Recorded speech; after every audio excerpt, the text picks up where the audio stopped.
Amonium sulfat NH42SO4 merupakan garam anorganik yang sering digunakan sebagai pupuk.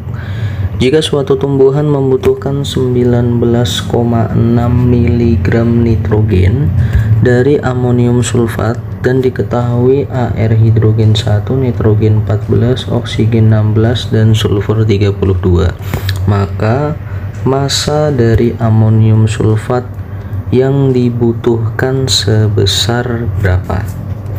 Oke, berarti di sini kita mencari massa amonium sulfat. Nah, amonium sulfat ini adalah senyawa. Terus di soal juga diketahui di sini yang diketahui adalah massa unsur penyusun dari suatu senyawa. Nah, unsur penyusunnya ini adalah nitrogen. Kalau kita lihat di sini dari senyawanya nitrogen ini ada dua. Nah, jadi kita bandingkan untuk mencari massa senyawa, berarti rumusnya adalah massa senyawa dibandingkan dengan massa unsur. Massa unsur sama dengan mR dari senyawanya dibagi dengan banyaknya unsurnya, yaitu 2 dikali AR dari unsur tersebut. Nah, karena unsurnya yang diketahui nitrogen, maka dikali AR nitrogen. Oke, nah di sini kita mendapatkan X per 19,6 sama dengan, oke kita hitung MR senyawa ya. Senyawanya NH42SO4, berarti 14 dikali 2 ditambah 8 ya, hidrogennya ada 8 dikali AR nya 1 ditambah S nya ada 1, AR nya 32 ditambah O nya ada 4, AR nya 16. Oke, maka kita dapat 28 tambah 8 tambah 32 ditambah 64 ya. 28 tambah 32 60, 60 tambah 8 68, 68 tambah 64 berarti 132. Oke, berarti di sini 132 per 2 dikali 14 ya, 28. Oke, maka di sini kita dapat X sama dengan 132 per 28 dikali 19,6. Nah, kebetulan di sini angkanya kan nggak enak ya, jadi kita pakai pendekatan aja.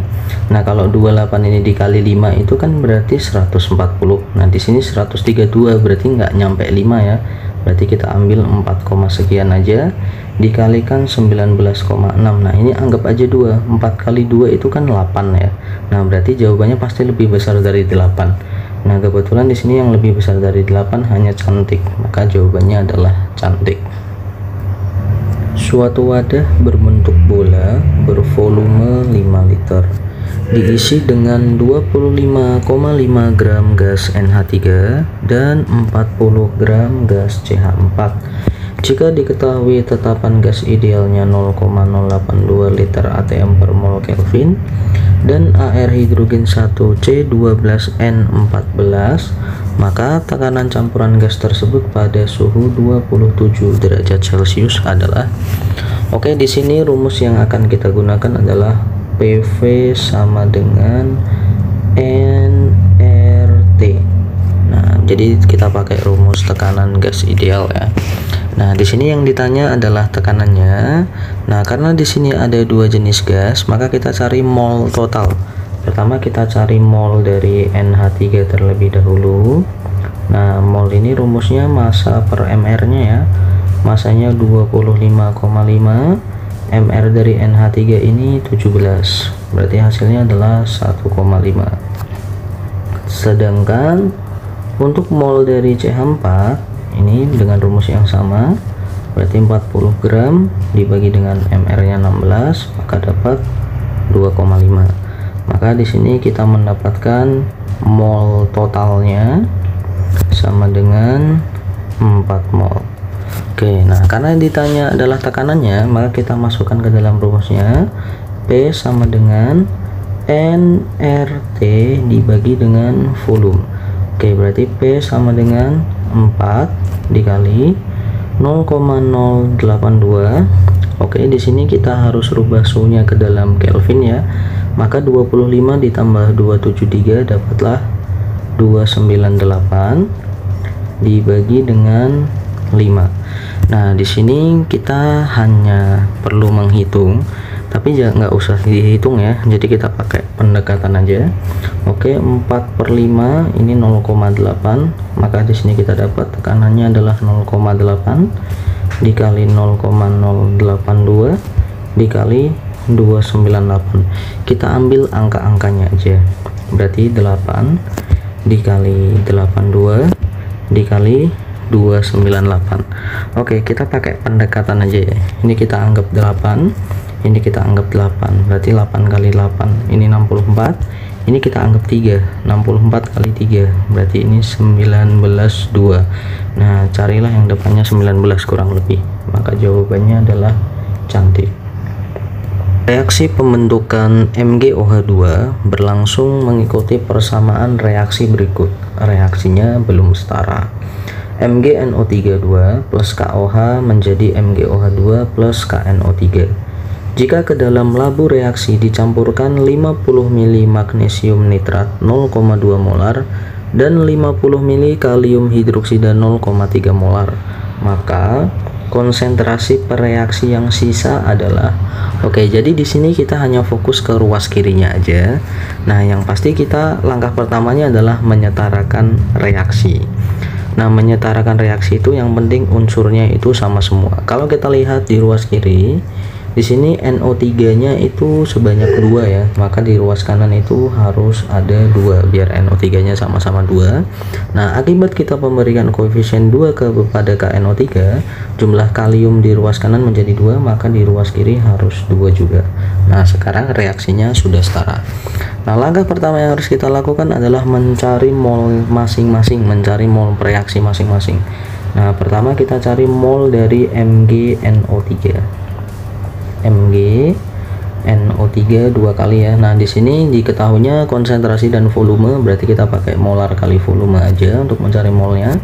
Berarti 0,2 dikali 50, maka hasilnya adalah 10 milimol. Nah di sini satuannya milimol karena volumenya dalam mililiter. Terus dengan rumus yang sama kita bisa mencari mol KOH dengan rumus molar dikali volume juga.